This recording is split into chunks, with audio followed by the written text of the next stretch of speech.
The following is a chapter reading by the Worm Audiobook Project. Please support the original author at parahumans.wordpress.com. Thank you, and enjoy. Arc 2, Chapter 9. As Brian and I returned to the loft, I felt more than a little apprehensive. It wasn't just that I was going to be around Bitch again, but I was also having to face Lisa and Alec. After shouting and talking about quitting the team, I was turning around and going back. A part of me wanted to apologize, but a larger part of me felt I shouldn't. I had been justified in everything I had said and done, right? Maybe it was just because I wasn't used to violence or raising my voice. As I feared, there was a bit of an awkward silence as we reached the top of the stairs. Bitch was sitting in a chair beside one of the tables, her dogs nowhere to be seen. As she saw me, she scowled, but didn't say anything. Alec grinned as I came back, but I couldn't decide if it was because he was glad or if it was at my expense. I didn't know him well enough to guess either way. "Glad you came back," Lisa told me, a bit of a smile on her face. "Alec, can you go get the first aid kit? It might be in the storage closet." While Alec did that, Brian sat me down on the arm of the couch, and I pulled off my sweatshirt to get a better look at the damage. I pulled the bottom of my tank top up around my ribs to get a look at where one of the dogs had gotten at my stomach and back. My clothes had taken most of the damage, and I'd only suffered 3 or 4 shallowish scrapes. There was bruising and some raw areas where I felt tender, but I figured I'd recover from that in a day or two. I had a cut on my ear, which would be harder to hide, but I was pretty sure I could keep the incident from my dad without him raising hell. There was only one spot of real damage, a puncture where it looked like a fang had buried itself deep into the top of my forearm and then dragged an inch or so down towards my wrist as it made its exit. The area around it was already turning colors with bruising. I wasn't sure how deep the puncture was, but I was pretty sure it should have been hurting more than it did. The blood from the injury had trickled down my arm and was still welling out. "Christ," I said, mostly to myself. "That was awesome, you know," Alec told me as he returned with the first aid kit. "I didn't think you had it in you to kick someone's ass." I glared at him, but he just sat on the back of the sofa, his legs kicking like an excited kid. "I think we're going to clean that and stitch it. Tattle's power should give us a better sense of whether stitches are necessary," Brian said quietly. "All right," I agreed. I would hardly describe getting stitches as a bonding experience, but Bitch more or less stayed quiet throughout the process. We were both sat down and told to sit still while Brian both cleaned and sewed up the hole in my arm and the tear my kick had made in Bitch's ear. Brian insisted I take 2 Tylenol, though the pain was still limited to a mild ache in my arm. I grudgingly obliged. I'd never liked taking pills, and never felt they made much of a real difference. "You have first aid training?" I inquired, to make conversation and break the tense silence. Alec complained. "We all do. Brian made us all take a comprehensive class less than a week after we were gathered as a team. Such a pain in the ass, believe me. He'll make you do it, too."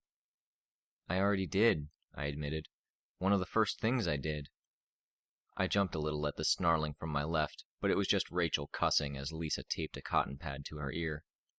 Brian just looked at me and flashed that boyish smile again. I looked away, embarrassed that a guy like him would get pleased like that on my account. He got up to head to the bathroom, garbage from the bandages, sutures, cotton swabs, and ointments in his hands. With Brian gone, and Lisa absorbed in trying to patch up Bitch's ear, I was left with Alec. To make conversation, I said, "Alec, you were going to tell me what you do. You go by Regent, right?" "The name's a long story, but what I do is this." He looked over his shoulder at Brian, who was returning from the washroom with a damp washcloth in hand. Brian, mid-stride, stumbled and fell to the floor. "Way to look good in front of the new girl, Gimpy," Alec mocked his teammate, laughing. Grateful for the break in tension, I couldn't help but laugh too. While Alec continued laughing, Brian got to his feet and ran up to the smaller boy, at which point he got Alec in a headlock and began punching him in the shoulder repeatedly. This abuse only made Alec laugh harder in between his cries of pain. Lisa turned to me, smiling at the prank and play fighting between the boys. It's a bit complicated to explain, but basically, Alec can get into people's nervous systems. This lets him fire off impulses that set off reflexes or make body parts jerk into motion. It's not a dramatic power, but with timing, he can make someone fall over mid-step, drop something, lose their sense of balance, or pull the trigger on a gun. I nodded, absorbing the information. It sounded very underwhelming to me, but I was willing to admit I could be underestimating it. Well, I said after a long pause, I think I pretty much get what everyone can do then. Correct me if I'm wrong, but Bitch can turn those dogs into those freakish monsters I saw the other night. Sitting a few feet away, Bitch muttered, "They aren't freakish." Lisa answered my question, ignoring her. "Rachel can do it with any dog, actually," she said, stressing the name. "And no code names when we're not in costume, 'kay? Get in the habit of using the right name at the right times, and it's that much harder to slip." It was hard to think of Rachel by her real name. Bitch seemed really fitting given the stunt she had pulled. I apologized to Lisa. "Sorry." Lisa gave a small nod in response, then told me, "She can use her power on any dog, but only Brutus, Judas, and Angelica are trained well enough that they'll listen to her when they're pumped up." Ah, so that was it. "And Brian makes that oily darkness that screws up your hearing. The Parahumans wiki said it was darkness generation." Brian smiled. "I put that into the wiki myself. It's not wrong, but it does catch people off guard when they think they know what you can do, and there's something more to it." Lisa added, "It's not just hearing. It also cuts off radio signals and dampens the effects of radiation." "That's what her power tells her anyways. I haven't had much chance to test that part of things. I get by as is," Brian said.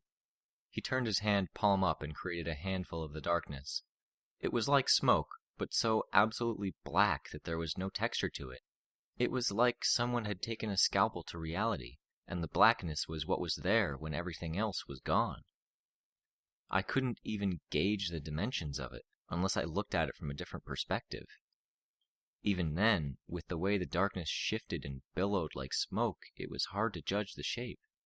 More of it just kept pouring from his hand, climbing upwards to cover the top of the room. As the light from the windows near the upper edges of the room and the fluorescent bars on the ceiling was cut off, the room got a great deal darker. He closed his hand into a fist, and the darkness thinned out and disintegrated into strands and tatters, and the room brightened again. I looked at the light coming in from the windows, and was surprised it wasn't later. "What time is it?" I asked. 19 minutes before 5, Lisa said. She didn't look at a watch or a clock as she said it, which was unsettling.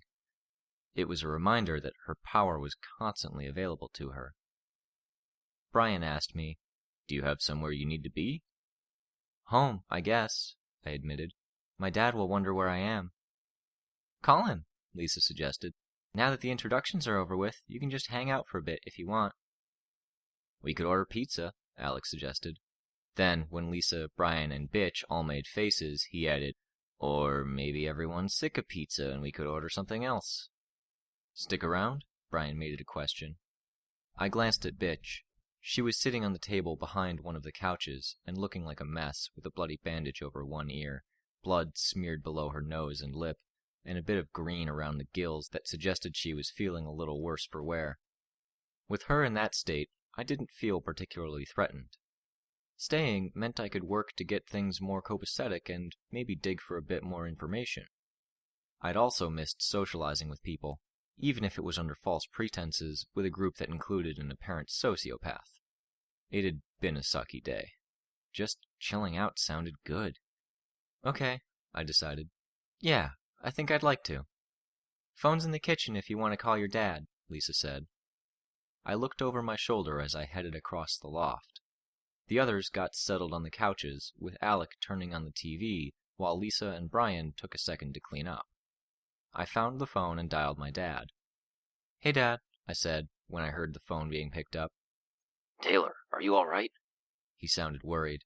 It was unusual, I supposed, my not being home when he got back from work. "I'm fine, Dad. Is it cool if I hang out with some people tonight?" There was a pause. "Taylor, if there's anyone that's making you make this call, the bullies or someone else, tell me everything is fine. If you're not in trouble, tell me your mother's full name." I felt momentarily embarrassed. Was it so unusual for me to hang out with people? I knew my dad was just trying to keep me safe, but it was bordering on the ridiculous. Anne Rosette Hebert, I told him. Really, Dad, it's cool. You're really okay?